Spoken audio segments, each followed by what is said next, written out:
बांग्लादेश की पूर्व प्रधानमंत्री शेख हसीना कुछ दिनों तक भारत में ही रह सकती हैं। उनकी ब्रिटेन में पनाह मिलने की उम्मीद टूटती दिख रही है। वहां की सरकार ने ऐसे संकेत दिए हैं कि ब्रिटेन पहुंचने पर उनके खिलाफ बांग्लादेश के प्रदर्शनों के चलते कानूनी कार्रवाई हो सकती है। बांग्लादेश की स्थिति पर केंद्रीय मंत्री गजेंद्र सिंह शेखावत ने कहा है कि निश्चित रूप से यह दुर्भाग्यपूर्ण है कि हमारे पड़ोसी देश में ऐसी राजनीतिक अस्थिरता आई है। हमारे पड़ोस में जिस तरह की स्थिति पैदा हुई है, भारत सरकार सतर्क है और निगरानी कर रही है ताकि इसका किसी भी तरह से भारत पर असर न पड़े।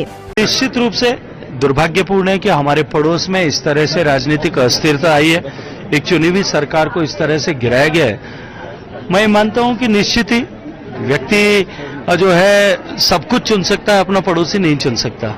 इसलिए जो पड़ोस में जिस तरह की परिस्थितियां बनी है, भारत सरकार बहुत विजिलेंट है और उसको देख रही है, कहीं किसी तरह का उसका दुष्प्रभाव भारत में न हो, उसके लिए हम जागरूक हैं। लेकिन मैं ये मानता हूं कि क्योंकि भारत में सम्माननीय नरेंद्र मोदी जी के नेतृत्व में जिस तरह से भारत की सीमाएं सुरक्षित हुई हैं, जिस तरह से भारत में आंतरिक शांति स्थापित हुई है, भारत में आतंकवाद लगभग समाप्ति के दौर पर है, भारत से नक्सलवाद सिमटते सिमटते 4 जिलों तक रह गया, और ऐसे में जो भारत में जिस तरह का वायुमंडल बना है, हम समर्थ हैं, सक्षम हैं और आने वाले समय में भारत के हितों का पे समझौता किए बिना भारत की प्रगति और जो है भारत की उन्नति के लिए कमिटेड है। 3 बार लगातार हार देखने के बाद कांग्रेस की मानसिक स्थिति ऐसी है कि देश को अराजकता में झोंकना चाहती है।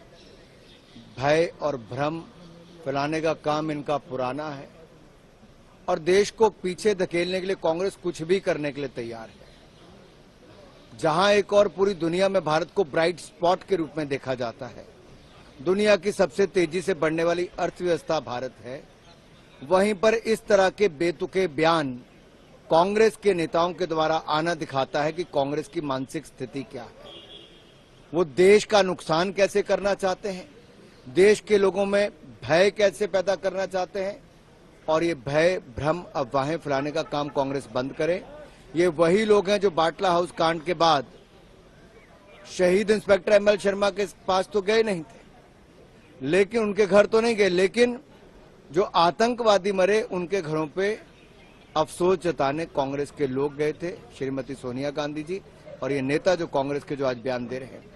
मेरा सीधा सवाल कांग्रेस से ये है कि क्या वो सलमान खुर्शीद जी के इस बयान से सहमत हैं? क्या ये कांग्रेस का एक प्रयास देश में अराजकता फैलाने के लिए नहीं है?